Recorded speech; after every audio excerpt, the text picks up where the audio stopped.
Vamos lá, galera, vamos começar mais uma aula aí. O tema de hoje é vozes verbais, ok? Vou explicar aí um pouquinho sobre voz ativa, voz passiva. E só que antes de falar sobre voz ativa e voz passiva, eu vou relembrar verbos significativos, ok? Falar um pouquinho sobre verbos significativos. Primeiro, vamos lá. Os verbos significativos são verbos que expressam ação.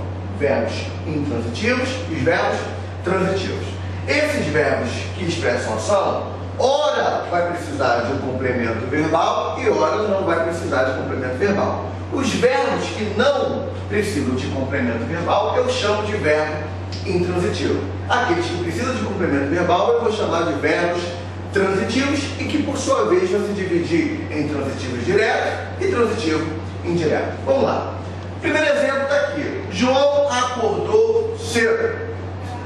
Quando eu leio até o verbo, João acordou, a pergunta é, olha, o sentido foi transmitido completo? Eu digo, João acordou, está claro? Sim, nesse momento, João acordou, ele transmitiu o sentido completo, não precisa de complemento e por isso ele é um verbo intransitivo.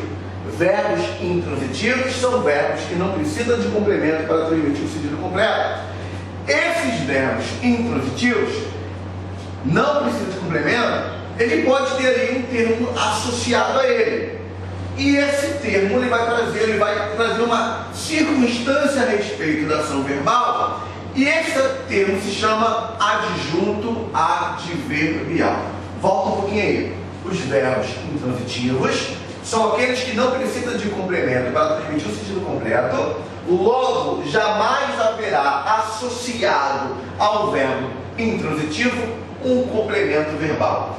Esse termo que está associado ao verbo intransitivo, ele está trazendo uma circunstância a respeito da ação verbal, que essa circunstância pode ser múltipla. Nesse caso, a relação aqui é uma relação temporal. Ela está trazendo que é o momento onde a ação aconteceu, ou seja, ele acordou cedo. Já no exemplo seguinte, eu tenho lá, Pedro comeu o bolo. Quando eu leio até o verbo, Pedro comeu, o verbo não é capaz de transmitir o sentido completo. Ele precisa de um complemento. Esse verbo que não é capaz de transmitir o sentido completo, eu chamo esse verbo de verbo transitivo direto. Direto, por que ele é direto? Porque é um verbo que precisa de complemento, mas o complemento verbal não vem auxiliado por uma preposição. Então, quando eu tenho um verbo que é transitivo e eu não tenho ali uma preposição, eu digo então que eu estou diante de um verbo transitivo direto e o complemento verbal que eu vou chamar de objeto vai ser um objeto direto. Eu estou dizendo então que a ausência da preposição define ao mesmo tempo o verbo como sendo um verbo transitivo direto e o objeto como sendo também um objeto direto. No exemplo seguinte, eu tenho lá, Marcos precisa de ajudante. Olha, o mesmo verbo aqui, agora também, como o verbo anterior, ele precisa de um complemento. Só que esse complemento, diferente do exemplo anterior, ele vem auxiliado por uma preposição. Porque quando eu leio assim, o Marcos precisa, está claro? Não está claro. Ou seja, o verbo novamente não é capaz de transmitir o sentido completo, logo eu chamo esse verbo de verbo transitivo, só que agora esse complemento, esse objeto, ele vem ligado por uma preposição. Essa preposição, ela vai definir ao mesmo tempo o verbo como sendo um verbo transitivo indireto e o objeto também como sendo um objeto indireto. Eu estou dizendo que a preposição, nesse momento, ela vai definir os dois ao mesmo tempo. O verbo como sendo um verbo transitivo indireto e o objeto como sendo um objeto indireto. Não há possibilidade de ter um verbo que é transitivo indireto e um objeto direto. A preposição define ao mesmo tempo o verbo e o seu complemento, o verbo e o seu objeto. Só que eu estou diante, nesse momento, de uma preposição que é indispensável.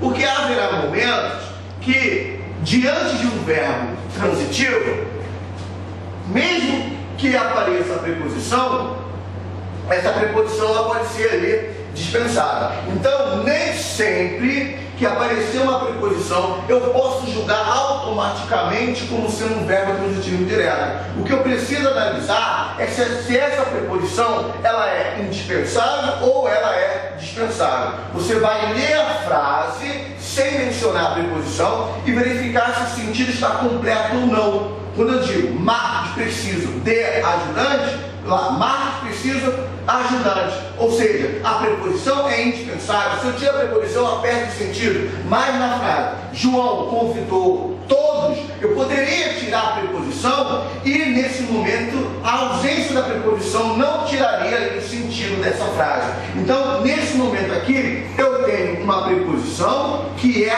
dispensável. Preposição dispensável. O verbo, então, é um verbo que é transitivo porque precisa de um complemento para transmitir o sentido completo.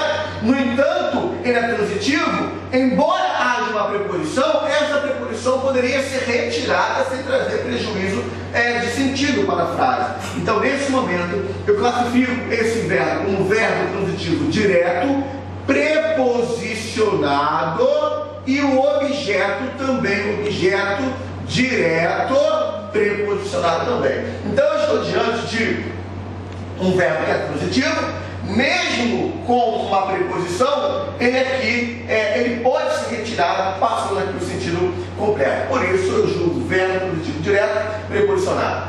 Manda lá, Tânia. Eu só posso ter verbo intransitivo e verbo transitivo, ou eu posso ter outro também? Posso ter outros verbos também, o transitivo direto, o transitivo vai se dividir em dois: transitivo direto, transitivo indireto, e pode ser ao mesmo tempo transitivo direto e indireto. Alguns verbos requerem dois complementos para transmitir o sentido completo. Além deles, também tem os verbos de ligação. Esses de ligação, eles não expressam ação, ok? Por isso, eles só aparecem apenas para ligar o predicativo do sujeito ao sujeito. Uma vez que há o verbo de ligação, haverá como consequência também sempre o predicativo do sujeito, porque o verbo de ligação, diferente dos verbos significativos, desses que expressam ação, ele aparece apenas para ligar a qualidade do sujeito ao sujeito. Perfeito? Vamos lá. Tudo bem? Então, eu tenho aqui os verbos intransitivos, são aqueles que não precisam de complemento para transmitir o sentido completo. Associado ao verbo intransitivo jamais haverá objeto, porque o objeto é termo exclusivo dos verbos que transitam, daqueles verbos que precisam do complemento para transmitir o sentido completo. No entanto, esse complemento ele pode vir ou não auxiliada, ligada por uma preposição. Então, se eu tenho um verbo transitivo, ele pode ser direto, se não tiver preposição, e ele pode ser transitivo indireto, havendo uma preposição indispensável. Porque mesmo que eu tenha uma preposição, mas ela pode ser retirada sem trazer um prejuízo de sentido, então eu vou ter um verbo que é transitivo direto, preposicionado, e também um objeto direto, preposicionado. Perfeito? Então eu falei um pouquinho aí sobre os verbos significativos. São aqueles verbos que expressam ação, para que podemos agora entrar de fato na voz ativa e na voz passiva, porque eu preciso ter entendimento do que é um verbo transitivo ou do que é um verbo transitivo direto e indireto, para que eu possa agora compreender sobre as vozes verbais. Então vamos lá. Primeiro, eu vou separar aqui o sujeito, ok? Como eu faço isso? Eu vou perguntar ao verbo e o verbo vai me responder quem é o sujeito. Eu pergunto: quem construiu a casa? O pedreiro. Então aqui eu estou diante do sujeito. A pergunta é: esse sujeito, ele está praticando ação ou está recebendo ação?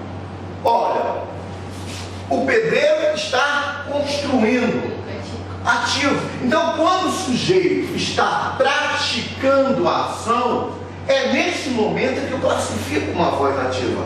Voz ativa é quando o sujeito pratica a ação. Esse sujeito que está praticando a ação na voz ativa, ele vai se chamar de sujeito agente da ativa. ok? Lembra que agente é o termo que pratica ação verbal. Se o sujeito está praticando ação, eu estou diante de uma voz ativa. Esse sujeito que está praticando ação verbal na voz ativa, eu chamo de sujeito, agente, ou seja, agente da ativa. No exemplo seguinte, eu tenho lá, a casa foi construída pelo pedreiro. Faça a mesma pergunta.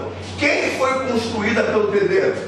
A casa. A casa, então, é o sujeito. Só que nesse momento, o sujeito aqui, diferente daqui, ele está recebendo a ação verbal. Olha, a casa está sendo construída.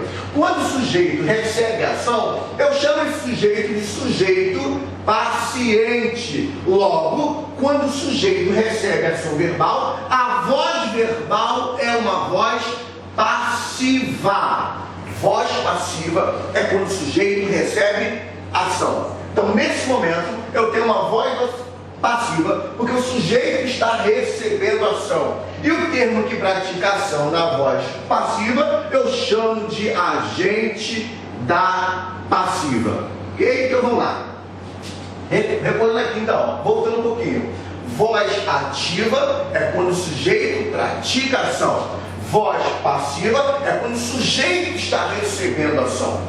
O termo que pratica ação, seja ele na voz ativa ou na voz passiva, eu vou chamar de agente. Se esse agente estiver na voz ativa, é agente da ativa. Se esse agente estiver na voz passiva, é agente da passiva. No entanto, essa voz passiva, ela pode ser dividida ainda em voz passiva analítica e voz passiva sintética. Nesse momento aqui, eu estou diante de uma voz passiva que eu vou chamar de analítica, uma voz passiva analítica, uma vez que eu tenho aqui uma locução verbal. Eu estou diante de uma locução verbal, e locução verbal é uma relação de dois verbos, um do lado do outro. Então, o que define a voz passiva analítica é justamente essa locução verbal. É a presença de um verbo auxiliar, mas o verbo ali está no particípio. Vamos lá, continuando. Então, a voz passiva se divide em voz passiva analítica e voz passiva sintética. Só que na voz passiva sintética, às vezes é confundido com o sujeito indeterminado. E nas aulas anteriores, quando eu falei sobre o sujeito, vimos que o sujeito ele pode ser indeterminado. E são duas das formas para poder indeterminar o sujeito. Quando o verbo está na terceira pessoa do plural ou quando o verbo está na terceira pessoa do singular, mas na partícula ser. Então, nesse momento aqui, todos os três verbos, ele apresenta essa forma. Está na terceira pessoa do singular, mas na partícula ser. Os três verbos estão na terceira pessoa do singular, mas na partícula ser. No entanto, o que eu preciso analisar nesse momento é a natureza do verbo. Preciso verificar se esse verbo é um verbo intransitivo, se é transitivo, direto, indireto. Por quê? Porque essa voz passiva sintética haverá também aqui nessa estrutura. Por quê? Eu vou ter um verbo que vai estar na terceira pessoa do singular, mais a partícula ser. No entanto, quando o verbo for transitivo direto, esse objeto ele vai exercer a função do sujeito. E uma vez que ele exerce a função do sujeito, ele passa a ser então o sujeito da voz passiva e nesse momento sintético, porque ele vai ter a presença agora de um único verbo. Haverá uma compactação dos verbos. Antes, na voz passiva analítica eu tinha a presença de dois verbos, agora nesse eu vou compactar, ou seja, eu vou diminuir a quantidade de verbos, por isso eu digo que ele é sintética, reduzida, compactada. Então, eu preciso analisar a natureza dos verbos. Então, no primeiro exemplo, assim, precisa-se de ajudante.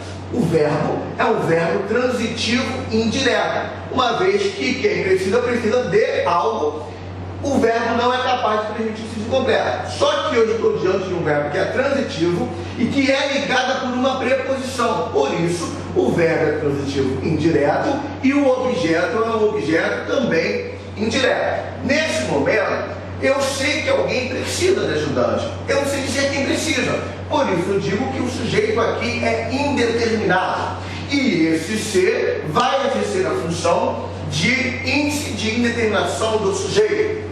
No exemplo posterior, eu tenho lá vive-se bem em Nova Iguaçu. Olha, novamente, o verbo viver, ele não precisa de complemento, porque quem vive, vive pronto. Eu estou diante de um verbo intransitivo. Como eu falei anteriormente, qualquer termo ligado ao verbo intransitivo, trazendo uma circunstância a respeito da ação verbal, eu estou diante então de um adjunto adverbial. Ok? Trazendo a ideia de modo e trazendo também a ideia de lugar onde, o modo que a ação acontece e também o local onde a ação acontece. Então, novamente, eu tenho ali um sujeito que é indeterminado, porque eu sei que alguém vive bem em Nova Iguaçu, mas não sei dizer quem vive bem em Nova Iguaçu. Esse ser, novamente, uma vez que eu tenho um sujeito indeterminado, ele vai exercer a função ali de indeterminação do sujeito. Agora, eu tenho aqui na terceiro exemplo, aluga-se casa. O verbo, ele continua na mesma estrutura. Ele está na terceira pessoa do singular, ele tem ali a partícula ser, no entanto, a natureza é diferente. Porque quem aluga, aluga algo. O verbo aqui é um verbo transitivo direto. Logo, se o verbo é transitivo direto, haverá um objeto direto. E esse objeto direto, nesse momento, ele vai exercer a função sintática de sujeito. E uma vez que ele exerce a função sujeito, eu poderia converter e dizer que casa é alugada. Logo, nesse momento, eu tenho ali um sujeito na voz passiva sintética, porque agora haverá redução de verbos. Se na analítica eu tinha 2 verbos, agora eu tenho a presença de um único verbo. Lembrando que toda vez que o sujeito recebe ação, é uma voz passiva. É sintética porque houve aqui uma redução da quantidade de verbos. E o objeto aqui, ele está exercendo a função do sujeito. Reforço a ideia de que quando o verbo, embora ele apareça aqui na terceira pessoa do singular, mas a partícula ser, eu não posso automaticamente classificar como sendo um sujeito indeterminado. Olha, eu preciso verificar nesse momento a natureza do verbo. Uma vez que esse verbo é um verbo transitivo direto, esse objeto direto, ele passa a exercer a função sintática de sujeito, e esse sujeito que está na voz passiva sintética. Manda. Eu posso ter também a mesma estrutura com a partícula ser, mas o verbo ele pode ser de ligação? Pode, perfeitamente. Na verdade, eu poderia também que haverá sujeito indeterminado nos verbos transitivo indireto, nos verbos intransitivo e quando o verbo também for de ligação. O único que não pode acontecer isso aqui é quando o verbo for transitivo direto. Na realidade, o verbo transitivo direto é a exceção do sujeito indeterminado. Quando o verbo está na terceira pessoa do singular, mas a partícula ser, tudo indica que o sujeito vai ser indeterminado. A exceção é quando o verbo é transitivo direto, porque havendo um verbo transitivo direto, o objeto direto passa a exercer a função do sujeito e esse sujeito vai receber a ação. Uma vez que ele recebe a ação, eu tenho ali voz passiva e voz passiva sintética, mas pode ser, na realidade, o sujeito ele vai ser indeterminado quando estiver na terceira pessoa do singular, mas a partícula ser pode ser verbo intransitivo, pode ser verbo transitivo indireto ou verbo de ligação. O que não pode ser é verbo transitivo direto, porque havendo verbo transitivo direto, o objeto direto passa a ser então o sujeito aqui nesse momento. Amém? Por hoje só, galera. Fui!